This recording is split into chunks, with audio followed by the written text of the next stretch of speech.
Hi, this is Senator Bernie Sanders. Much of the media often approaches politics as if it were a baseball game or a soap opera. Who's leading in the latest poll? How much money did a candidate raise? Did someone say something really dumb last night? That's what a lot of the media thinks modern politics should be about. I disagree.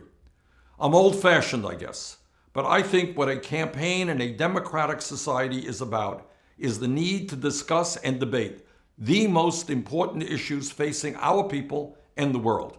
And that's what I want to do now.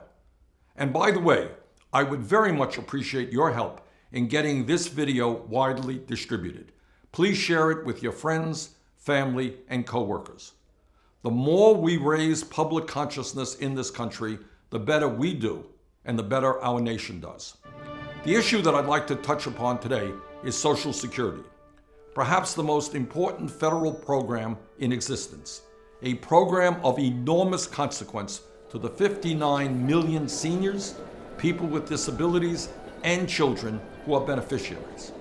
I know you have heard over and over again that Social Security is going broke, that it won't be there for our kids and grandchildren, that Social Security is a Ponzi scheme, that Social Security is contributing to our large deficit and national debt, etc., etc., etc.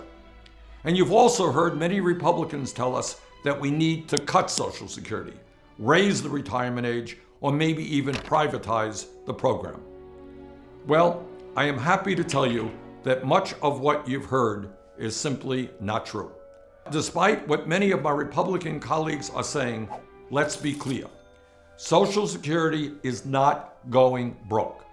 Social Security has a $2.8 trillion surplus and, according to the Social Security Administration, can pay out every benefit owed to every eligible American for the next 19 years. That is not a program going broke. Further, Social Security is independently funded by the payroll tax, the 6.2% of your paycheck that you and your employer pay. That means that Social Security does not add one nickel to the deficit. It has its own source of funding. The wars in Iraq and Afghanistan that the Republicans forgot to pay for added trillions to the deficit and national debt, not Social Security. Now, the truth is that while we do not have a Social Security crisis today, we do have a retirement crisis. And that is a very serious problem. All over this country, millions of Americans, people who have worked their entire lives, are wondering if they will ever be able to retire with any shred of dignity. The sad truth is that, as a result of the collapse of our middle class and declining wages, more than half of older workers between the ages of 55 to 64 have no retirement savings. Imagine that. You're heading to the moment in your life when you're no longer able to work, when you can't earn any income, and you have nothing in the bank. How scary is that? Further, millions of other workers have seen their pensions eliminated or severely cut back. Promises were made to them by their employers, and those promises were not kept. 30 years ago, more than a third of private sector workers had a guaranteed defined benefit pension plan. Today, fewer than 18% do, and that number is shrinking every day.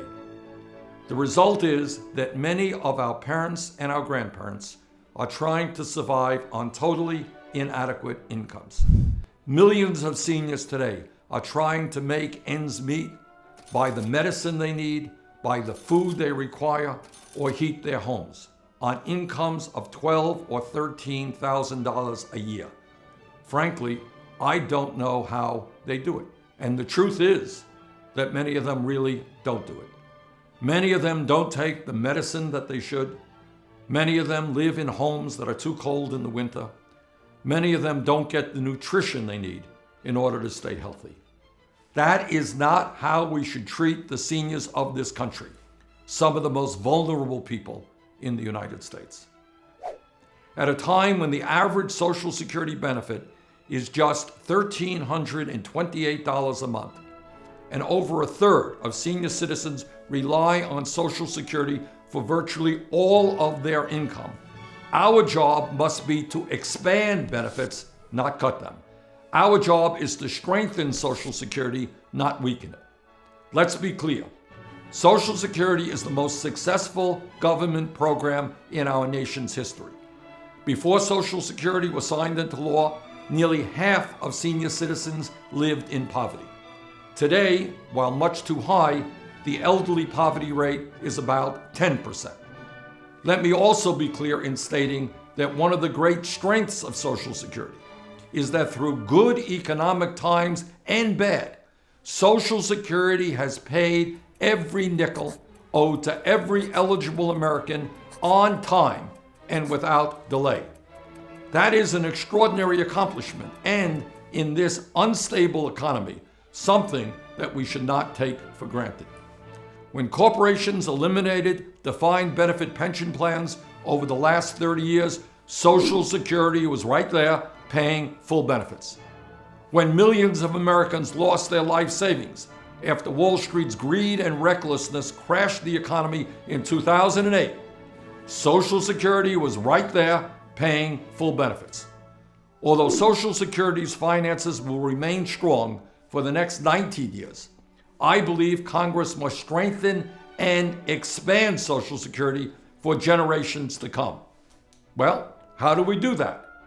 The answer is simple. We demand that the wealthiest Americans in this country pay their fair share into the Social Security system.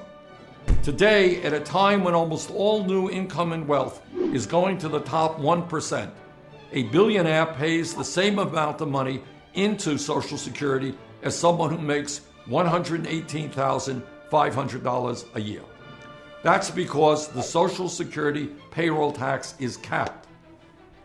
If we lift that cap and apply the payroll tax on all income over $250,000 a year, we can do four things.